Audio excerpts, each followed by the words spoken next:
खंडवा में दो मुस्लिम युवतियों की घर वापसी हुई है। साथ ही नाम बदलकर हिंदू युवकों से शादी की। सनातन में महिलाओं का सम्मान को देखते हुए दोनों का हृदय परिवर्तन हुआ और हिंदू धर्म उन्होंने अपनाया। बिल्कुल, अगर कोई किसी लड़की मुसलमान लड़की को हिंदू लड़का पसंद है तो जबरदस्ती तो नहीं कर सकते। जाहिर बात है। वो अगर खुदकशी कर लेते या कोई और निजाम कर लेते जो मसले मसाइल बनते हैं, लेकिन ये है कि भाई अब इनको पूरा हक है अपना लाइफ जीने का। बिल्कुल बिल्कुल, इस तरह के डेली कितने केसेस होते हैं। यहाँ पे मतलब देवी देवताओं मतलब महिलाओं को काफ़ी सम्मान किया जाता है और मतलब सनातन धर्म काफ़ी अच्छा है और बस इसलिए हमने शादी करने का तय किया। रामायण भी यहाँ से मिला है आपको? जी। क्या करेंगे उसका हम रोज पढ़ेंगे, हमें अच्छा लगता है सनातन धर्म। अच्छा, अब मुझे ऐसा लग रहा है कि एक होता है ना जुस्तजू, एक इंटरेस्ट हो रहा है कि भगवत गीता पढ़कर देखनी चाहिए। पहले अलवीना अब बनी रवीना, पहले नरगिस अब बनी राधिका। अभी अभी आपने जिन महिलाओं को सुना, उन्होंने जन्म भले ही इस्लाम परिवार में लिया हो, लेकिन उनकी आगे की जिंदगी अब सनातन धर्म में बीतेगी।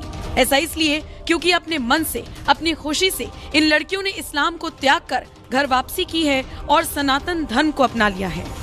लेकिन आपको पता होना चाहिए कि हम कभी भी कोई भी सनातनी हो या जिसको हिंदू कहें या वैदिक कहें या जो भी कहें, हम लोग एग्रेसिव मार्केटिंग कभी करते ही नहीं अपने धर्म की। तो जो हमारे पास आते हैं वो खुद ही आते हैं अट्रैक्ट होकर कि हमको अपनाना है इसको। आपको क्यों ऐसा लगा कि आपको सनातन धर्म में आना चाहिए? मुझे पसंद था। क्या पसंद था? सनातन धर्म में सब कुछ पसंद है मुझे। जैसे सब फेस्टिवल, सब कुछ जो भी होता है। दोस्तों, जैसा कि अभी आपने वीडियो में देखा कि किस तरह मुस्लिम लड़कियां इस्लाम धर्म को छोड़कर घर वापसी कर रही हैं और सभी मुस्लिम लड़कियों का यही कहना है कि उन्हें सनातन धर्म इसीलिए पसंद है क्योंकि यह धर्म महिलाओं का सम्मान करना सिखाता है और इसमें इस्लाम जैसी कोई कुप्रथा नहीं है। ना ही इस धर्म में तलाक बोलने पर हो जाता है और ना ही मर्द 4 शादी करते हैं। तो चलिए इसी खबर के साथ दोस्तों हम आज का ये वीडियो शुरू करते हैं। यहाँ पे मतलब देवी देवताओं मतलब महिलाओं को काफ़ी सम्मान किया जाता है और मतलब सनातन धर्म काफ़ी अच्छा है और बस इसलिए हमने शादी करने का तय किया। रामायण भी यहाँ से मिला है आपको? जी। क्या करेंगे उसका हम रोज पढ़ेंगे, हमें अच्छा लगता है सनातन धर्म, इसलिए। रामायण के बारे में सुना था, कोई किरदार रामायण के बारे में? हाँ, थोड़ा बहुत सुना हुआ है हमने पहले, इसलिए। क्या अच्छा लगा रामायण के बारे में? सब कुछ अच्छा लगा हमें रामायण के बारे में। देवी देवताएं सारे बहुत अच्छे हैं और मतलब सब कुछ अच्छा ही लगा। कहाँ पे हुआ? भोलेनाथ जी के मंदिर में खड़ा हूँ। आज मेरी यहाँ शादी हुई है और हम दोनों हमेशा साथ रहेंगे, बहुत खुश रहेंगे और सावन का महीना चल रहा है, यहाँ सब लोग इतने सारे लोग हैं, उनके बीच में मेरी शादी हुई है और बस शादी। यहाँ का बहुत नाम सुना है, यूट्यूब वगैरह में मैंने देखा था खंडवा का, भोलेनाथ जी का। यहाँ बहुत सारे लोग शादी करके गए हैं, इसलिए मैंने यहाँ आके शादी की है सब लोगों के बीच में। हाँ, आएंगे तो उसको दोनों से मिलकर सॉल्व करेंगे, लड़ेंगे, लड़ाई क्या है। आज हम बात करेंगे सनातन धर्म की जो बुनियादें हैं, जो बेसिक्स हैं और जो आज के समय में क्या उनकी जो अहमियत है, हम किस तरह से भारतीय संस्कृति और सनातन का एक उदय हम चारों तरफ देखते हैं। दुनिया भर में हम देखते हैं कि भारतीय कल्चर के प्रति लोगों का रुझान, जो उनकी रुचि है, एक रिस्पेक्ट है, वो अपने आप में भारत को और भारतीय जो संस्कृति है उसको बिल्कुल अपने आप में अलग बना देती है। कोई भी भारत आता है या भारत के किसी व्यक्ति को देखता है तो उसमें भारत का ये रंग नजर आता है। तो इसके पीछे के क्या कारण है? क्योंकि भारत की बात करें तो भारत सनातन है, सनातन से बना है। इन बुनियादों को समझने की कोशिश करेंगे थोड़ा विस्तार से। हमारे साथ पीयूष जी हैं। पीयूष जी, अगर हम सनातन धर्म की बात करें, जो मुख्य सिद्धांत सनातन धर्म के हैं वो क्या है और वो किस तरह से जो जीवन है उसको प्रभावित करते हैं या फिर किस तरह से हम उसको संवेदनशील बनाते हैं? बहुत अच्छा क्वेश्चन है आपका, thank you very much, thank you. लेकिन थोड़ा डीप है और थोड़ा बड़ा है।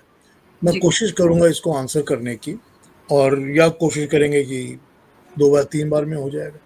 एनीवे, लेकिन बेसिक मैं आपको ये बताता हूँ कि जो सनातन धर्म है उसको यूँ समझिए कि you have to call it the Vedic dharma. और धर्म जो वर्ड है ना, वो वर्ड जो है हमारा मतलब यूं कहा जाए वैदिक वे ऑफ लाइफ, ठीक है। धर्म word is not the right word है, या सनातन धर्म कहें तो फिर रिलीजन उसका इक्विवेलेंट नहीं होता, रिलीजन इक्विवेलेंट नहीं होता। तो ये समझ लीजिए कि हमारा वैदिक जो वे ऑफ लाइफ है या वैदिक धर्म है वो मेन है, उसका उसी को हम सनातन कहते हैं। सनातन का मतलब होता है जो कि कभी मिटता नहीं है, हमेशा था हमेशा रहेगा। तो हम इसको हमेशा था हमेशा रहे हम मानते हैं, तो इसके कुछ प्रिंसिपल्स तो होंगे ही, जरूरी बात है। और वही प्रिंसिपल्स हैं जो कि हमारा बेसिक हैं, और वही है जो कि अट्रैक्ट करते हैं लोगों को। अब मैं उस पर तो बात करूंगा ही, लेकिन आपको पता होना चाहिए कि हम कभी भी कोई भी सनातनी हो या जिसको हिंदू कहें या वैदिक कहें या जो भी कहें, हम लोग एग्रेसिव मार्केटिंग कभी करते ही नहीं अपने धर्म की। ना हम लोगों के पास जाते हैं कन्वर्ट कराने के लिए, ना जाते हैं कि हमारे इसको मानो या ये करो या इतना ये पैसे लेकर ये हो जाओ, हम लोग कुछ नहीं करते ऐसा, या तलवार दिखा के कि कन्वर्ट हो जाओ, ये सब हम लोग नहीं करते। हम लोग मार्केटिंग करते ही नहीं है बिल्कुल। तो और बहुत सारे लोग तो कहते हैं कि नहीं, जो नहीं पैदा हुआ हिंदू उसको हिंदू बनाने की जरूरत नहीं है।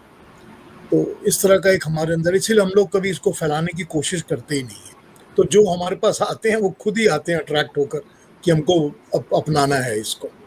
लेकिन मैं आपको उसको बताऊं, बेसिक्स को तो यूं समझाऊंगा मैं कि हम 3 चीज़ों में विश्वास करते हैं जो परमानेंट हैं। मतलब ना वो कभी पैदा होती हैं, ना वो कभी मरती हैं, ना उनका आदि है और ना उसका अंत है। वो 3 चीज़ें हमेशा ही रहती हैं। उनका एक का नाम है परमात्मा, यानी कि ईश्वर, या जिसको हम गॉड कहते हैं, ईश्वर परमात्मा। दूसरी चीज़ है जीवात्मा, मतलब जो हमारी इंडिविजुअल सोल होती है हम सब के अंदर, जितने भी प्राणी जो भी लिविंग बींग्स होते हैं सब में सोल होती है, उसको हम कहते हैं जीवात्मा। और तीसरी चीज़ होती है प्रकृति, जिसको हम कहते हैं मैटर, यानी कि जो ओरिजिनल मैटर है, जो कि फॉर्म में नहीं आती, जो कि माइन्यूट परमाणुओं में रहती है। और परमाणु वर्ड एक ऐसा वर्ड है जिसका कि कोई इंग्लिश इक्विवेलेंट नहीं है, तो मैं आपको नहीं समझा सकता। ये समझ लीजिए कि जब एटम्स तोड़ तोड़ के और भी उसको माइन्यूट कर लिया जाए या उनके बेसिक्स पर आ दिया जाए तो हम परमाणु पर पहुंचते हैं।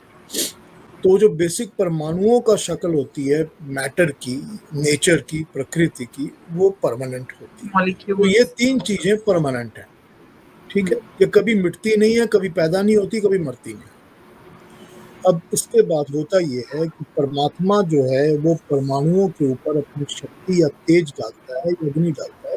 तो परमाणु जो होते हैं वो इंटरनलाइज, सोए हुए परमाणु एक्सटर्नलाइज होकर एक दूसरे के साथ रिएक्शन शुरू करते हैं। अब उसको हम कहते हैं सत्व, रजस और तमस। 3 उसके अंदर गुण होते हैं, यानी कि plus, minus and zero, positive, negative और न्यूट्रल, या जिसको हम इलेक्ट्रॉन, प्रोटॉन, न्यूट्रॉन कहते हैं। तो ये हर परमाणु के अंदर होते हैं। जब वो इंटरेक्शन शुरू करते हैं तो क्रिएशन बननी शुरू होती है, और क्रिएशन जब बन जाती है तो उसके अंदर फिर जीवात्माओं को जन्म लेना होता है।